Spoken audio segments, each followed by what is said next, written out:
What's up, y'all?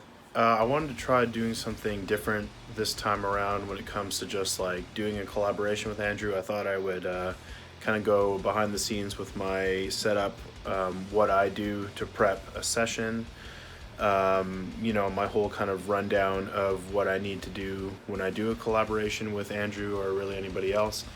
But yeah, I'll just kind of do a short little walkthrough of what I got going on first. My makeshift vocal booth is back there, so I'll take you in there and show you fucking what's going on. So this closet is still a work in progress. I kind of like half finished doing the soundproofing, but it's still very much a full closet with jerseys and hoodies in it and stuff and just random storage and shit. But usually when I record screams, I come in here and do this. So I have my SM7 right here. It's hooked up and ready to go. Got a little light down there. In the summertime, it gets real fucking hot in there, so I do have a fan that runs in there. But for now, it's, the winter, so it's not bad.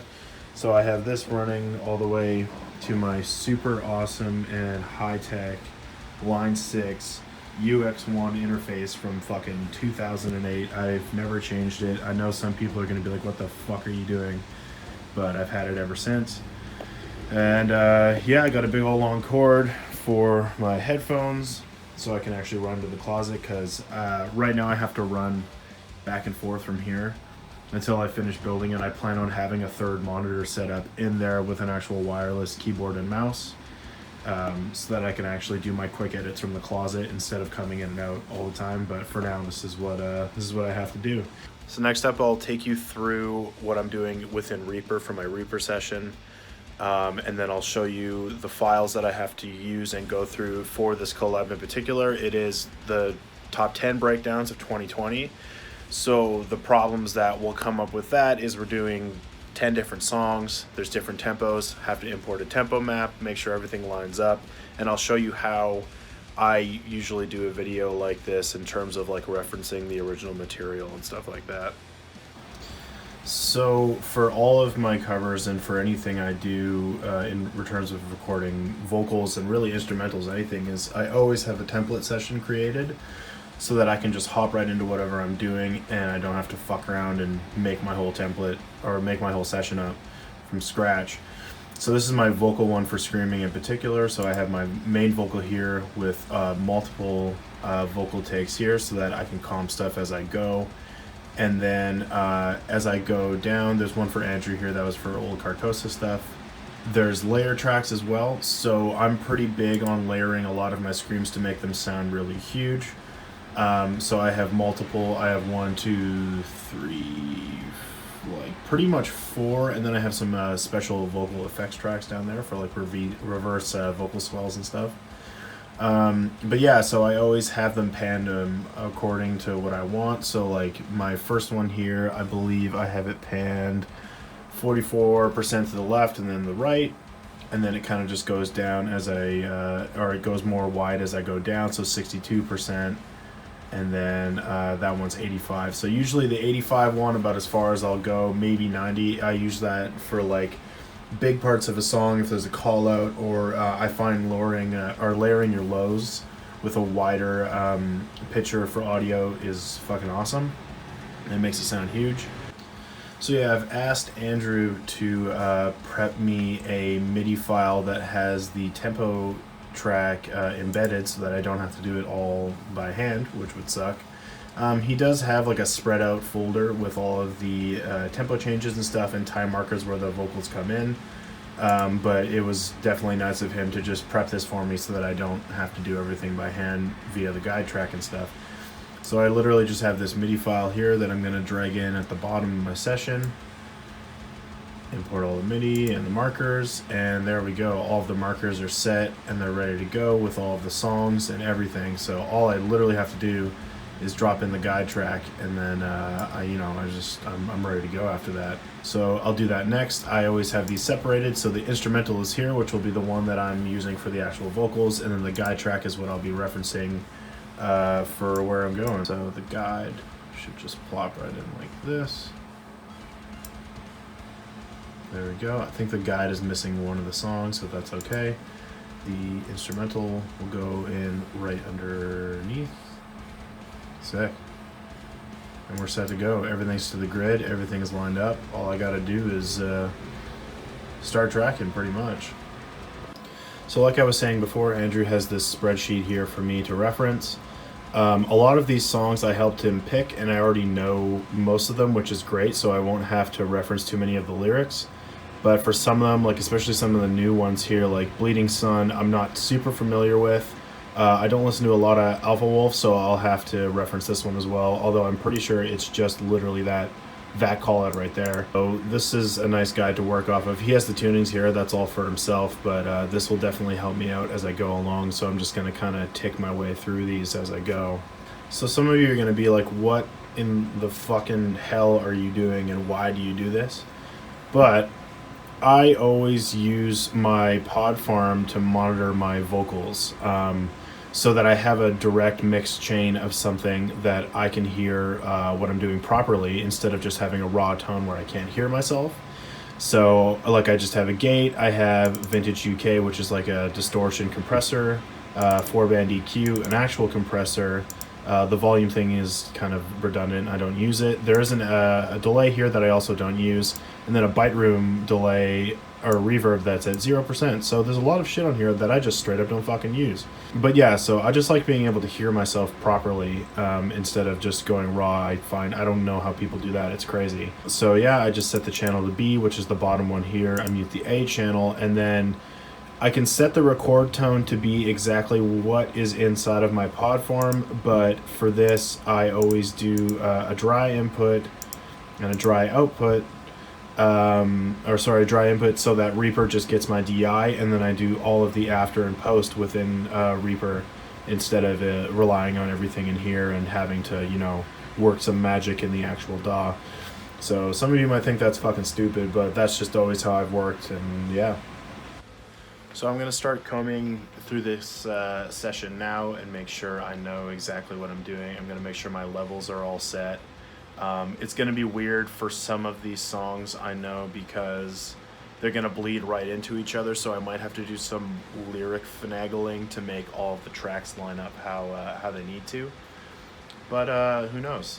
We'll get going here, and I'll try and film myself as much as I can in this little closet so that you can hear what it sounds like in my office as well. So I actually forgot I haven't done my my actual vocal warm-up yet, which would have been a mistake because I would have just fucking burned myself out like right away.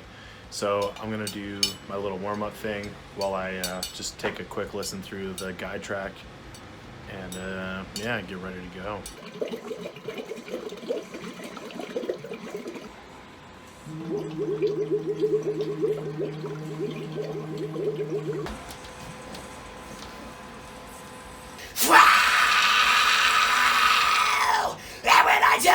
You will pray for me.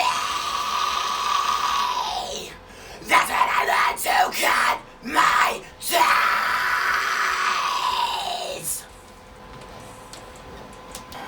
Just gonna edit and clip the take here so it doesn't sound too unnatural. Do a little cross. Tight. Just gonna work on doing a double layer of these. And when I die, you will pray for me.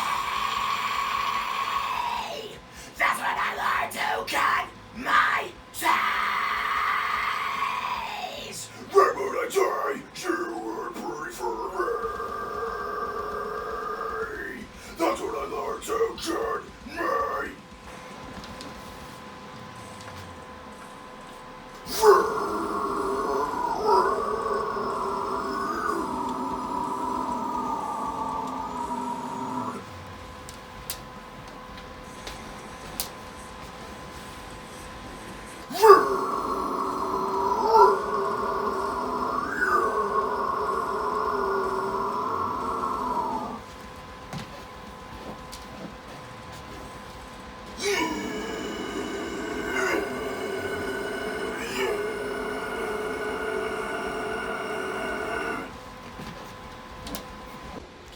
So I actually have to reference the lyrics quite a bit for some of these coming up, like Left to Suffer and Darko and stuff.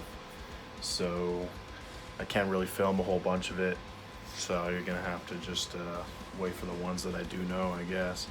This Darko song is fucking nuts, so I'll try and get some takes of this one.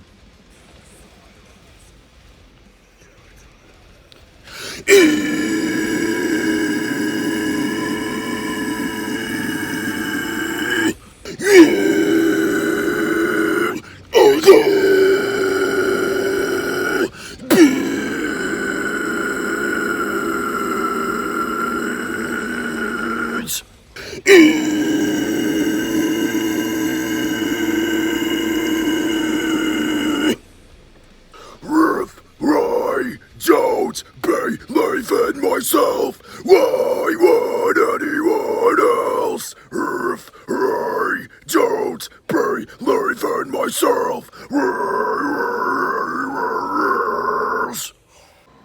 Alright, so I'm all done for the day. It took me not too long, give or take. But I'm pretty much just going to scope through the track a few times, make sure all the levels are right. And then I'll probably start exporting all of these dry stems to Andrew so that he can pop them in his mix, and then that's pretty much it. We're ready to go. I'm also going to show you guys Demolisher because I know that you're all going to shit your pants if I don't show you how I did it or whatever. But since the part is super Russian and super hard, I have to reference the lyrics, and I use my phone to reference it, so I couldn't film it. But I will show you the take that I have here, and I'll show you what it's all about. Alright, so let's hear the part real quick first, and then I'll talk about what's going on here.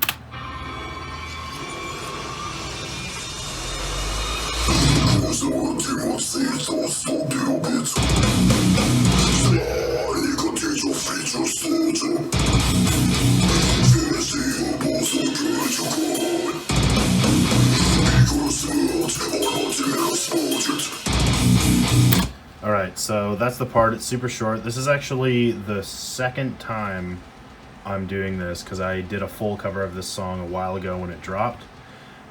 So basically what I did so that nobody would shit themselves is I literally processed this one about as dry as I possibly could. So there's like no delay, there's no extra effects, there's no like crazy fucking beast effect or something like that. It's literally just like you're looking at the DI, and then what I have right here is what it's going through. So I have an EQ. I actually have two EQs going on right now, just to make it sound a bit more beefy, to add a little bit more low end in some parts, but whilst also not having too much high end, so trying to find a good balance. Gain reduction, which everybody in the fucking world uses. I have this on all of the vocals, so this is just like standard as to what's there.